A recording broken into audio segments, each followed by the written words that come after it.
아름다운 찬양 너무 감사합니다. 오늘 특별히 어버이 주일인데 귀한 찬양으로 같이 섬겨주셔서 너무 감사합니다.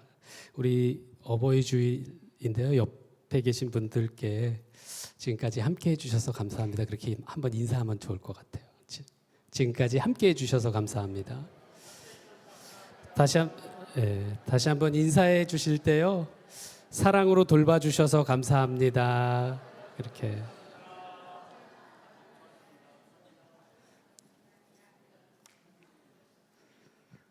이 뚜껑 얘기를 안 할 수가 없잖아요. 네.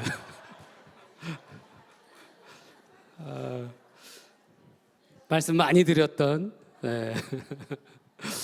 제가 오늘 아침까지 되게 고민이 많았어요. 한 번 쓰면은 못 벗기 때문에 왜냐하면 벗으면 이제 난리가 나니까 소개가 써야 되나 말아야 되나 이렇게 한번 큰 웃음을 드리고 가는 거는 좋으나 웃음 드리고 예배 망치고 갈까봐 설교 못 들으실까봐 되게 고민이 많았습니다. 그래서 여러분 오늘 말씀 같이 들으실 때에는 말씀이 주시는 은혜가 뚜껑의 웃음을 덮고도 남음이 있도록 좀 기도하시는 마음으로 같이 말씀 들어주시면 좋을 것 같아요. 이 뚜껑에 대해서는 진짜 할 얘기가 많지만 따로 예배 마치고 더 얘기하는 걸로 하고요. 여러분들 제가 한 가지만 좀 광고 아닌 광고를 드리면 제가 미리 다 말씀드리지 못해서 죄송한데 저희 둘째 유나가 지난 4월 30일 날 시집을 갔습니다. 결혼을 해가지고요. 이번 주에 한국에 와요. 그래가지고 저희가 어떻게 하다 보니까 저희 가족들이 뭐 줄줄이 이렇게 한국에 오게 됐습니다. 그래서 다음 주에는 우리 가족들 다 와서 한번 인사드릴 수 있을 것 같아요. 제가 2008년도에 나간 이후로 이 가족들이 한꺼번에 들어오기는 처음인 것 같아요. 물론 이제 다 따로 들어오지만 이렇게 한 번에 한국에 들어오기는 처음인 것 같아요. 그래서 아주 의미 있는 시간 될 것 같고요. 다음 주에는 저희 딸 유나가 이 뚜껑을 너무 싫어하기 때문에 제가 생얼로 다시 나타나게 될 텐데 너무 놀라시지 마시기를 제가 당부의 말씀을 다시 한번 겸사겸사 드리도록 하겠습니다.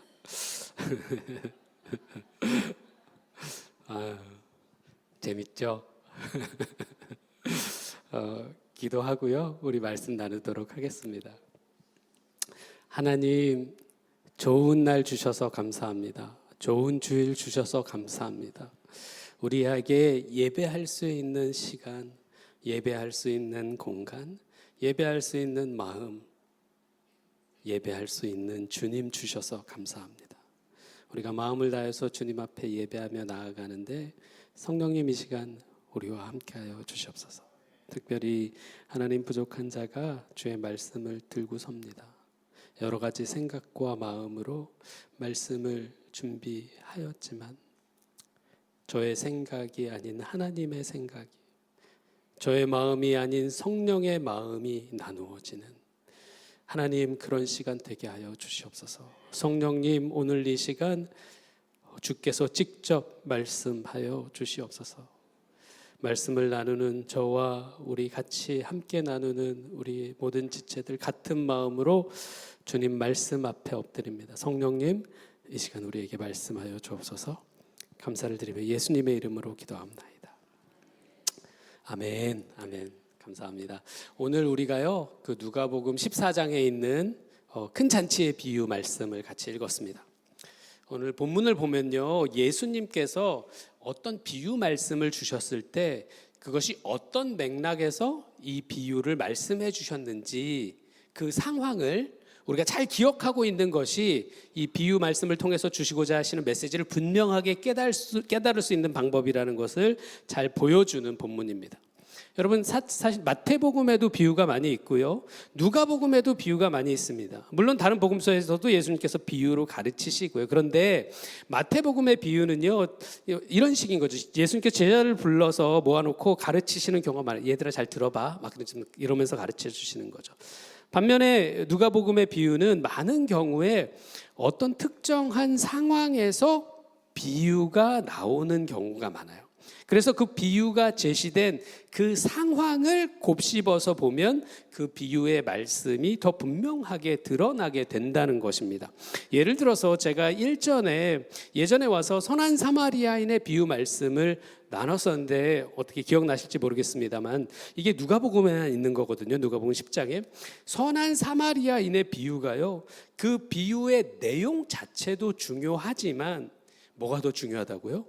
그 비유가 예수님과 율법사 간의 대화 중에 나오는 비유라는 것을 아는 게 굉장히 중요했습니다. 예를 들면 이런 겁니다. 율법사가 예수님에게 이렇게 물어봤잖아요. 어떻게 물어봤어요? 그러면 내 이웃이 누굽니까? 라고 물었어요. 기억나시죠? 그리고 왜 이렇게 물었다고요? 율법사가 자기 자신이 이미 나는 내 이웃을 사랑하고 있다는 것을 자랑하기 위해서 이 질문을 던졌다고 저자가 본문이 우리에게 추가적으로 설명해 주는 거예요. 이 율법사의 이 자기 자랑과 자기 확신, 어떤 확신이냐면요, 나는 이미 내 이웃을 사랑하는 사람이기 때문에 나는 영생을 얻을 자격이 있는 사람이다 라고 하는 자기 확신, 이 자기 자랑과 자기 확신에 대해서 예수님께서 그 율법사에게 그 비유, 선한 사마리아인의 비유를 던져주시는 거죠. 이렇게 말씀하시는 거예요. 야, 너 누가 정말 네 이웃인지 알고는 있냐? 그렇게 질문하신다는 거예요. 그러니까 주어진 상황 안에서 선한 사마리아인의 비유를 읽어야 예수님께서 주시는 분명한 메시지를 흔들림 없이 깨달을 수 있다는 것이죠. 그 메시지는 뭐였습니까? 율법사야, 너는 사마리아인을 네 이웃이라고 말할 수 있어? 못하지. 죽어도 못하겠지. 네 입에도 못 올리겠지. 야, 그 사마리아인이 네 이웃이야. 네가 이미 네 이웃을 사랑하고 있다고 네가 네 입에도 못 올리는 그 사마리아인이 네 이웃이야.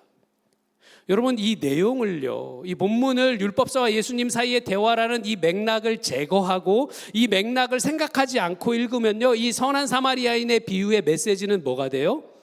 제사장과 레위인은 나쁜 사람, 사마리아인은 선한 사람, 그러니까 너도 사마리아 사람처럼 착하게 살아라, 어려움에 처한 사람을 도와라, 그러고 끝나게 된다는 거죠. 누가복음의 비유는요, 많은 경우에 예수님께서 어떤 맥락, 어떤 배경에서 이 비유를 말씀해 주시는지를 잘 이해하는 것이 중요하다는 겁니다.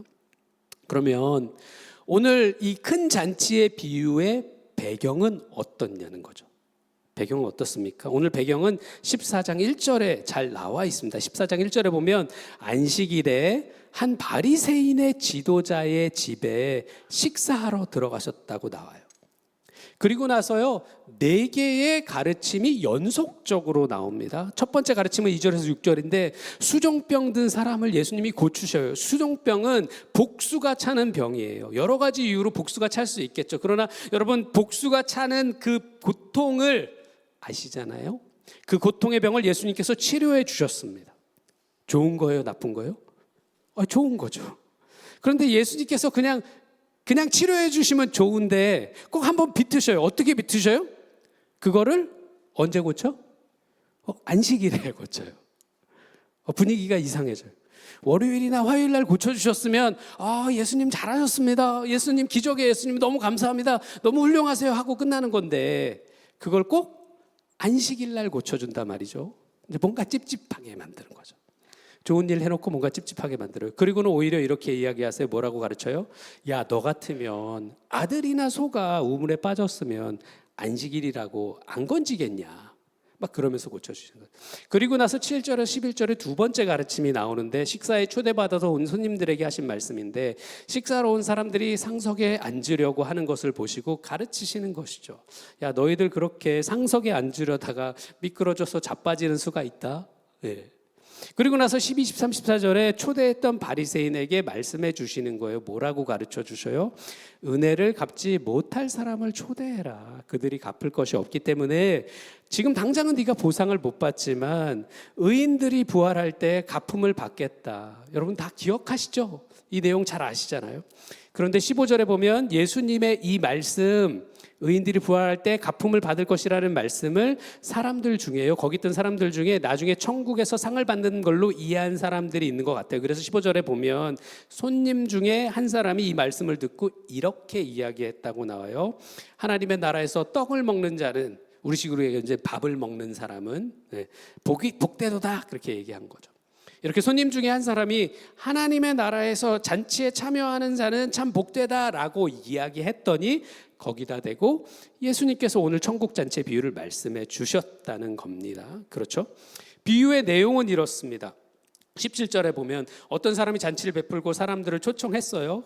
원래 잔치에 초청받았던 사람들이 많았는데 18절에 보면 잘 아시는 것처럼 모두 다 하나같이 그걸 거절해요. 그죠? 18, 19, 20절에 그 거절한 케이스가 3개가 나옵니다. 어떤 사람은 밭을 사서 그걸 돌봐야 돼서, 어떤 사람은 또 소를 사서 뭘 해야 돼서 못 오고, 어떤 사람은 장가를 가서 못 오고. 그래서 사람들이 이 잔치의 비유의 말씀을 볼 때에요, 이 이유들이, 이 사람들이 이야기한 이유들이 당대 얼마나 타당한 이유였는지, 이런 정도면 원래 봐준다, 뭐 이제 그런 얼마나 타당한 이유였는지, 또는 이 이유들이 얼마나 타당하지 않은 이유였는지를 설명을 많이 하십니다. 그게 이제 설교의 메인이 되는 거죠.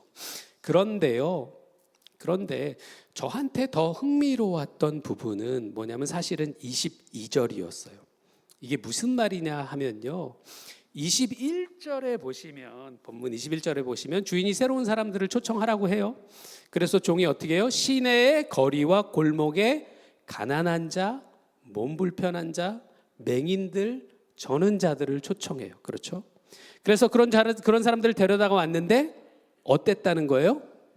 자리가 남았다는 거예요. 그게 22절에 자리가 남았다는 게, 이게 매우 흥미롭습니다. 왜냐하면 만약 이 비유가요, 큰 잔치 비유가 앞에서 말했던 12, 13, 14절에서 주신, 예수님께서 주신 가르침하고만 연결되는 비유라면 사실 21절까지만 있으면 돼요. 무슨 말이냐면 12, 13, 14절에 주인한테 뭐라고 가르쳤었냐면, 은혜를 갚지 못할 사람을 초대해라. 그러면 당장은 보상을 못 받겠지만 의인들이 부활할 때 갚음을 받겠다. 그리고 13절에 보시면 그 사람들이 어떤 사람들인지에 대해서 자세히 설명해 줘요. 어떤 사람들이라고요?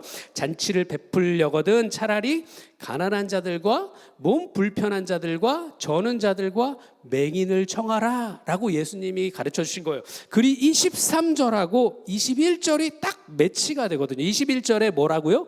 종이, 이 비유를 말씀하시는데, 종이 시내의 거리와 골목에 가난한 자, 몸 불편한 자, 맹인들, 저는 자들을 초청해요. 그러니까 딱 맞아 들어가는 거예요. 그런데 거기서 끝나지 않고, 사실 거기까지 이야기하고 끝나면 되는 건데 거기서 끝나지 않고 22절이 나온다는 거죠. 뭐라고요? 아직도 자리가 있나이다. 이렇게 함으로써 23절이 필요하게끔 만들었다는 거죠. 23절에 뭐가 나와요? 길고와 산 울타리로 나가서 사람을 강권하여다가 내 집을 채워라. 여러분, 이런 본문의 구조가요, 특별한 의도를 가지고 이 초청의 대상을, 이 잔치의 초청의 대상을 확장하고 있는 것으로 보인다는 거죠. 그냥 이런저런 사람들을 그냥 막무가내로 얘기한 게 아니라 이게 뭔가 특정한 사람들을 얘기하는 것처럼 보인다는 거죠. 그러면 21절에 말한 사람들과 23절에 말한 사람들이 서로 다른 부류의 사람을 가리켜 말씀하시는 것일 가능성이 있다는 거죠. 만약 그렇다면 21절의 사람들은 어떤 사람들일까요? 시내의 거리에 있는 가난한 자, 몸 불편한 자, 맹인과 저는 자들.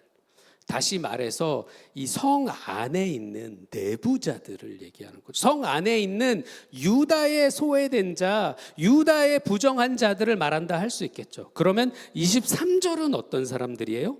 성 밖에 길과 산 울타리에 있는 사람들. 23절은 아예 외부자들, 이방인들을 말씀하시는 것일 수 있다는 겁니다. 그래서 자 이런 사람들로 채워라, 이런 사람들과 잔치하자 하시는 거죠. 어떤 사람이요? 성 안에 있는 유다의 소외된 자, 부정한 자들 하고요, 성 밖에 있는 외부인들, 이방인들이에요.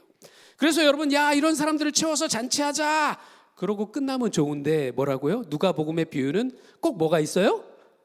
꼭 뒤끝이 있어요. 그리고 마지막 24절에 이렇게 결론 지어요.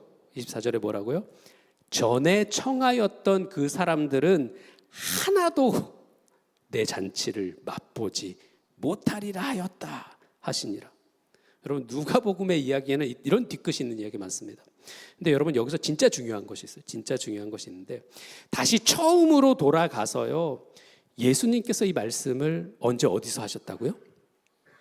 아까 14장 1절에 안식일에 바리새인의 한 지도자의 집에서 식사하러 들어가셔서, 그죠? 식사에 초대받아서 식사하러 들어가셔서 만찬 자리에서 이 말씀을 하셨다는 거예요. 어느 만찬 자리입니까? 어느 식사 자리입니까? 바리새인의 집이라 그랬고요. 그냥 바리새인도 아니고 바리새인의 한 지도자의 집이라고 했어요. 바리새인들 중에서도 존중받는 높은 지위에 있던 사람이겠죠. 여러분 제가 여기서 다시 한번 여러분께 말씀드리는데 뭐냐면 우리한테, 저와 여러분들한테 바리새인들은 기본적으로 나쁜 사람들이에요. 회칠한 무덤 같은 사람들이에요. 그렇죠? 외식하는 사람들이에요. 위선자예요. 왜요? 성경에서 하도 그렇게 이제 가르쳐줘서 우리한테는 그렇게 알고 있는 거예요. 그런데 예수님 당대 유대 백성들한테 바리새인들은 어떤 사람들이에요? 강직한 선비 같은 사람들이에요. 하나님의 말씀에 목숨 건 사람들이에요. 뼛속까지 하나님의 말씀을 지키고 살아가려고 스스로를 구별했던 사람들이에요. 그 당시에 사람들은, 바리새파 사람들을 그렇게 보고 있었다는 거예요. 예수님께서 칭찬받는 명망 있는 바리새인의 지도자의 집에 초청받으셨던 거예요. 그러면 여기에 예수님 말고 또 어떤 사람들이 초청받았을까요? 아마도 유대 사회에서 신앙적으로 인정받고 명망 있는 사람들이 초청받았겠죠. 예를 들어서 회심하기 전에 바울 같은 사람들, 사울 같은 사람들이요, 니고데모 같은 사람들, 아리마대 사람 요셉 같은 사람들, 산헤드린에 소속된 의원 같은 사람들, 이런 사람들이 초대받은 자리겠죠.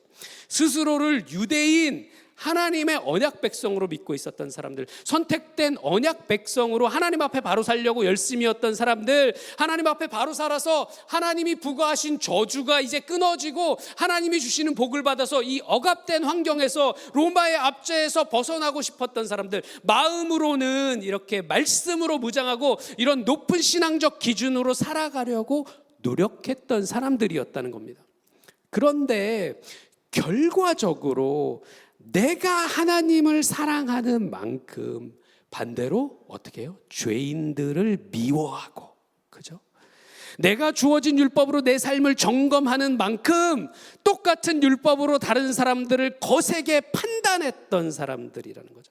내가 가진 신학적 전통에서 벗어난 가르침을 도저히 받아들일 수 없었던 사람들이었습니다. 바로 다음 장에 여러분 보시면, 15장에 보시면 이런 것들을 잘 말씀해 주시는 힌트가 있어요. 15장 1, 2절에 보면 세리와 죄인들이 예수님의 말씀을 들으려고 나왔다고, 반대죠. 그래서 나왔다고 나와 있어요. 그랬더니 바리새인과 서기관들이 뭐라 그랬냐면 이 사람이 죄인을 영접하고 음식을 같이 먹는다고 판단했다는 겁니다.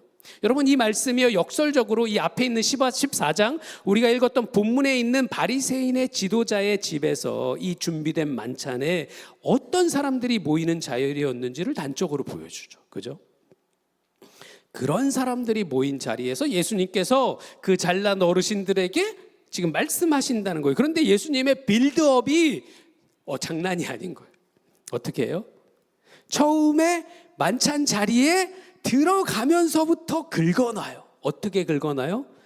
안식일에 일하지 말아야 되는데 굳이 안식일에 사람을 고쳐요. 아까 말씀드린 것처럼 좋은 일을 하셨는데 거기에 있는 다른 사람들의 마음을 불편하게 만들어 놓는 거예요. 그리고 나서 두 번째로 뭐 했다고요? 손님들을 가르쳐요. 막 손님들이 잔치에 와서 막 자리를 잡고 앉고 있는데 거기다 대고 뭐라 그래요? 그 아랫자리부터 좀 앉읍시다 좀. 그렇게 나무라는 거예요. 큰 소리를 내신 거예요. 그리고 나서 어떻게 해요? 주인의 속을 긁어요. 여러분 만약에 우리가 저녁 식사에 초대받으면 어떻게 해요? 저도 이제 저녁 식사에 요즘에는 집에 잘 초대 안 하지만 예전에는 저녁 식사 초대를 하잖아요. 저녁 초대 받으면 갈 때 어떻게 해요? 아이스크림을 사가든지 뭐 꽃을 사가든지 디저트를 사가든지 사가지고 가서 뭐라 그래요? 초대해 주셔서 감사합니다 하고 인사하고 하겠죠. 여러분 중에 만약에 제가 저녁을 준비해서, 제가 준비하는 건 아니겠지만 어쨌든 제가 준비해서 여러분을 그 만찬에 초대했다면 그 저녁에 오실 때 그렇게 안 하실 분 계시겠냐는 거죠. 다 그렇게 할 거 아니에요. 근데 예수님이 주인한테 뭐라 그랬다고요? 들어가면서 에이그 갚을 것이 없는 사람을 초대해야 그게 복이 될 텐데 그러면서 들어갔다는 거예요. 어디다가? 저녁 식사 초대한 주인한테다가. 여러분, 제가 만약에 저녁 식사를 잘 준비해서 누구를 그 식사에 초대했는데 손님이 와가지고 이런 식으로 나오잖아요. 저는 진짜 감당 안 될 것 같아요. 그냥 그분하고는 이제 빠이빠이야. 내 인생에 다시 그분을 만날 일은 없을 것 같아요. 그래서요, 어떨 때는요, 제가 복음서를 읽다 보면 어떤 생각이 드냐면, 진짜 예수님이 옆에 계셨으면 내가 이분을 감당할 수 있었을까? 막 그런 생각이 들어요. 그런 진지한 고민이 들 때가 많이 있습니다. 그런데 거기에 와 있던 손님 중에 한 사람이요, 거기다 화제 전환을 시도해요. 왜냐하면 분위기가 너무 썰렁해졌잖아. 그러니까 이걸 어떻게 수습을 좀 해야 되겠으니까 어떻게 해요? 아주 센스 있는 사람이에요. 예수님께서 의인들이 부활할 때 네가 갚음을 받겠다라고 주인을 막 가르치니까 그 말을 받아다가 뭐라 그래요? 하나님 나라에서 떡을 먹는 자는, 잔치에 참여하는 자는 복되도다. 그렇게 좋게 마무리를 해준 거예요.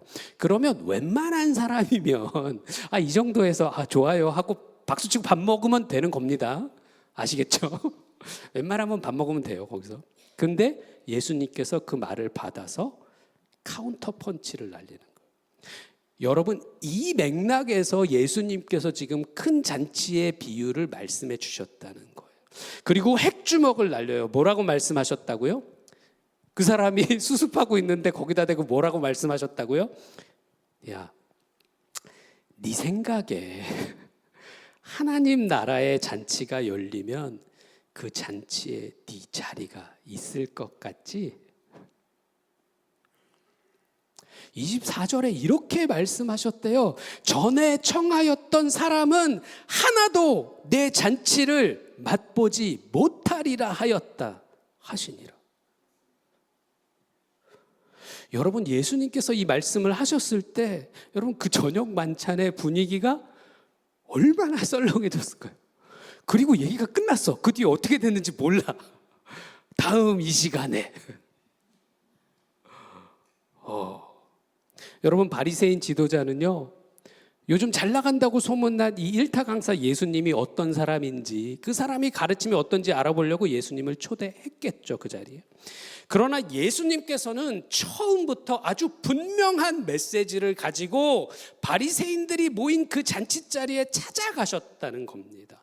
그리고 조금의 주저함도 없이 그 메시지를 막 쏟아 놓으신 거예요. 스스로 하나님의 선택된 백성이라고 생각했던 사람들, 자신이 하나님 앞에 의롭기 때문에 영생을 얻기에 합당하다고 믿었던 사람들, 하나님 나라의 자기 자리가 있음을 추호도 의심하지 않았던 사람들에게 말씀하시는 거예요. 야, 그 자리가 네 자리가 아니야. 자격 없어 보이는 사람들, 별로 보여줄 것 없는 사람들, 이것밖에 안 되는 사람들, 아픈 사람들, 부정하다고 손가락질 받던 사람들, 이 사람들을 하나님 나라의 잔치에 데려다가 앉히시겠다는 겁니다. 여러분, 이 말씀 많이 조심스럽긴 합니다만, 여러분, 누가 바리새인이에요? 오늘 말씀을 우리식으로 적용하자면요, 교회 생활 오래 한 사람들, 교회 안에서 인싸 중에 인싸인 사람들, 성경 한 10번쯤 통독했던 사람들, 정통 보수 신학으로 철저히 무장된 사람들, 성경 말씀 좀 가르친다고 떠들고 다니는 저 같은 사람들, 누가는요, 예수님께서 그런 신앙인들을 그렇게 높게 평가하시지 않으셨다고 말씀해 주고 있는 거예요. 너나 네가 죄인이라고 생각하는 저 사람이나 예수님 앞에는 별 차이 없다는 거예요. 예수님의 눈에는 둘 중에 하나라는 거예요. 자기 자신이 죄인이 아니라고 믿고 있는 죄인하고 자신이 죄인인 것을 아는 죄인, 이 둘 중에 하나라는 겁니다. 부정한 자들이나 이방인들도 죄인이지만 유대인들도 바리새인도 죄인이라는 거예요. 그래서 여러분, 오늘 본문 말씀은요, 이 잔치의 비유가 주시는 중요한 메시지 몇 가지가 있습니다. 첫 번째로는요, 이 말씀은 사실 우리에게는 소망의 말씀이에요. 그렇죠.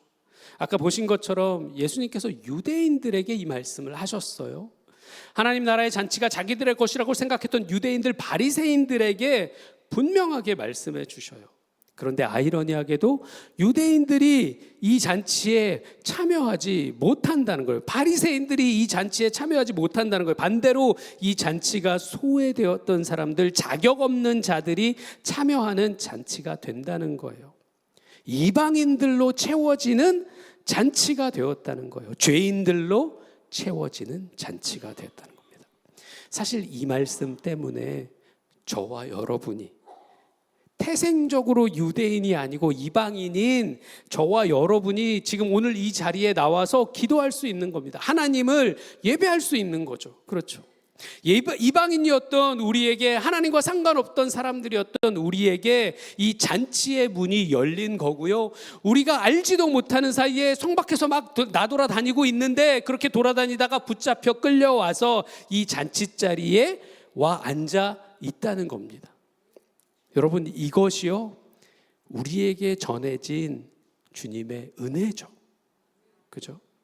자격 없는 우리를, 외부인 이방인이었던 우리를 천국 잔치에 붙잡아 앉혀주신 이 주님의 은혜, 이 은혜가 오늘 저와 여러분의 가슴 속에 새롭게 살아나기를 주의 이름으로 소망합니다. 두 번째로는요, 이 말씀은 동시에 경고와 도전의 말씀이에요. 우리가 20년, 30년, 40년, 50년 신앙생활을 하고요, 2대, 3대째 신앙생활을 하는 우리에게, 누구보다 신앙의 연륜이 있다고 생각하는 우리에게도 말씀하신다는 거예요. 전에 청하였던 사람은 하나도 내 잔치를 맛보지 못하리라. 아까 말씀드렸던 바리새인들은 어떤 사람들이라고요? 바리새인들은 하시림에서 시작된 것으로 봅니다. 이들은 구별된 사람들이라는 말이에요. 그들의 시작은 말씀에 대한 헌신과 타협하지 않는 구별된 신앙을 가진 사람들이었어요. 말씀을 지키기 위해서 목숨을 걸었던 사람들이었어요. 여러분, 셀류커스 제국의 안티오쿠스 4세 때 왕의 군대가 일부러 안식일에 예루살렘을 공격해요. 안식일을 구별해서 지키기 위해서 그들은 싸우기를 포기하고 집단 학살을 당합니다. 유대인들이 고리타분해서 그랬던 것이 아니에요. 이사야 56장의 말씀을 목숨 걸고 지킨 거예요. 그런데 그 신앙의 유산이 시간이 지나면서 반대로 독이 된 거예요. 예수님 당시에는 그들은 자신들이 가졌던 신앙의 열심으로 다른 사람들을 판단했어요. 하나님 앞에 바로 살고자 하는 열심이 그렇지 못한 다른 사람들을 정죄하는 도구로 사용되었어요. 하나님 말씀에 대한 헌신을 외쳤지만 그 속은 이미 위선으로 문드러져 있었다는 겁니다. 그러면서도 우리는 하나님께 선택받은 백성이라는 생각에 갇혀 살았어요. 천국 잔치는 내 것이라고 생각하면서 살았어요. 그런 생각으로 사람들을 나눴어요. 정결한 사람과 부정한 사람, 유대인과 이방인, 자격 있는 사람과 자격 없는 사람을 나눴다는 겁니다. 말씀의 능력은 사라지고 위선과 판단과 정죄만 남았던 것이죠.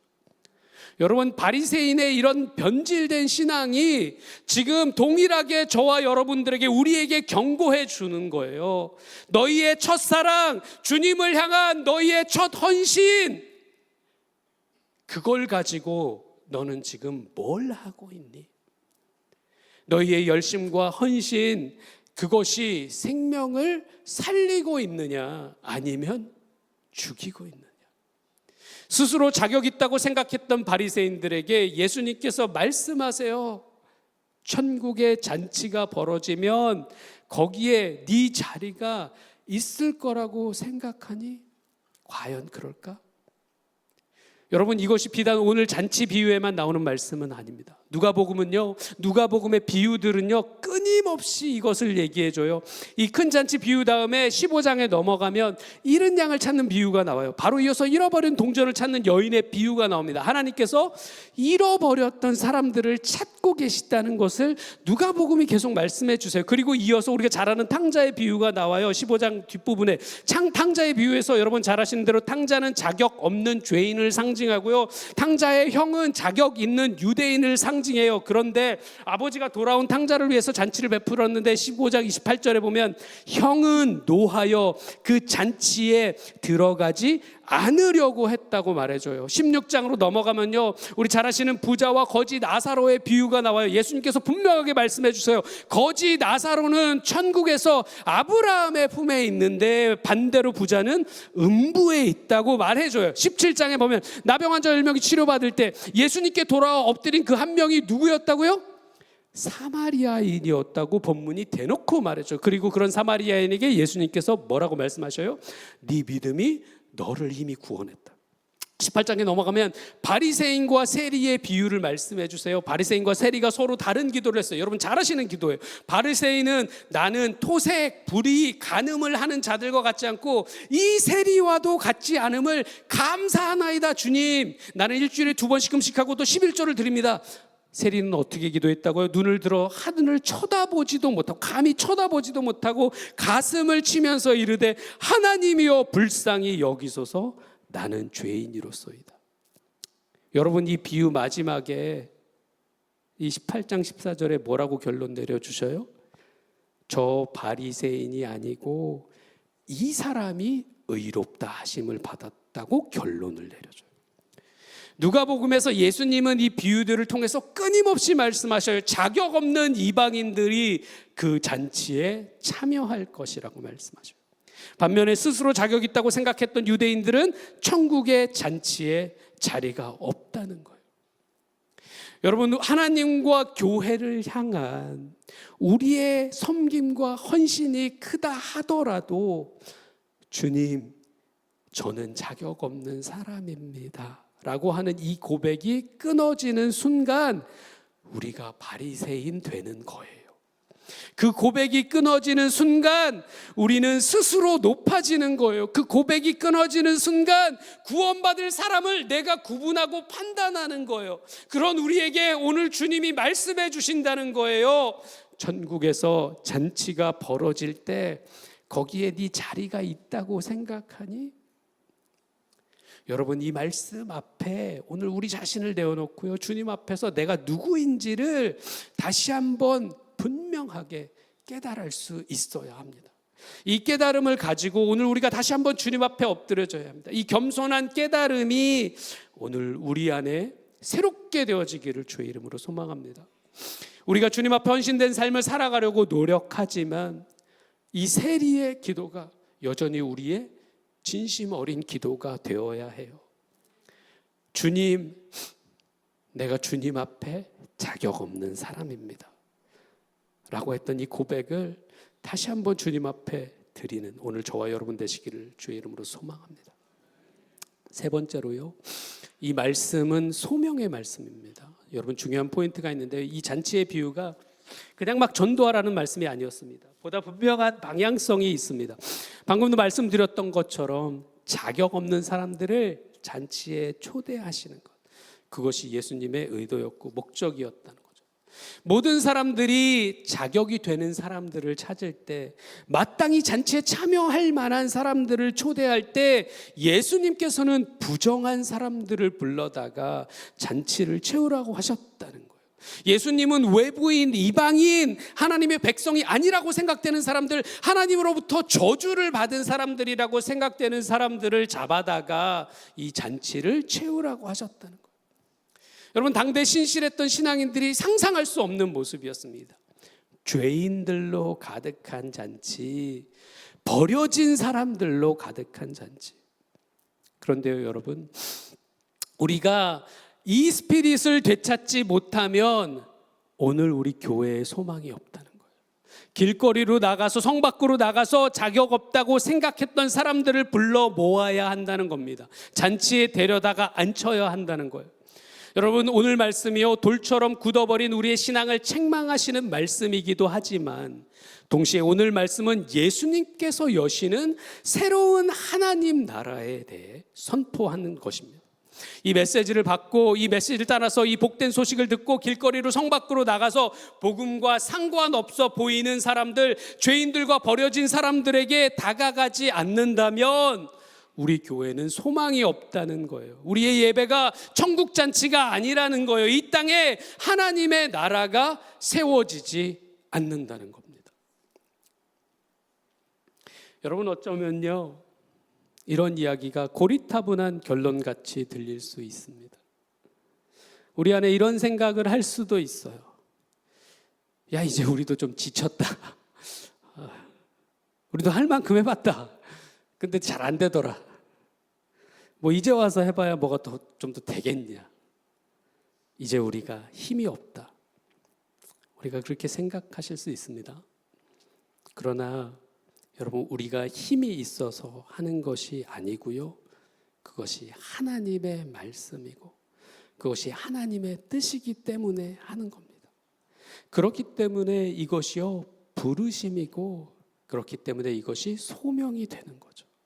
그렇기 때문에 잘 안 될 거라는 생각이 들더라도 우리가 이것을 결코 포기할 수 없다는 겁니다. 저와 여러분이 우리 신림제일교회가 지금 어려워도 이 일들을 해내야 합니다. 우리 신림제일교회 모든 사역이요 이것에 집중되어 있어야 돼요. 성 밖의 길과 산 울타리를 돌아다니는 자격 없는 사람들을 붙잡아서 이 잔치에 불러 모으는 이 사역이 우리 신림제일교회에 끊임없이 있어야 합니다. 여러분, 예수님께서요 오늘 이 비유의 말씀으로 저와 여러분에게 바로 이 소명을 다시 한번 불어넣어 주시는 줄로 믿습니다. 이 소명을 붙들고 이 예배의 자리를 주님이 기뻐하시는 천국 잔치로 만들어가는 오늘 저와 여러분 되시기를 주의 이름으로 소망합니다.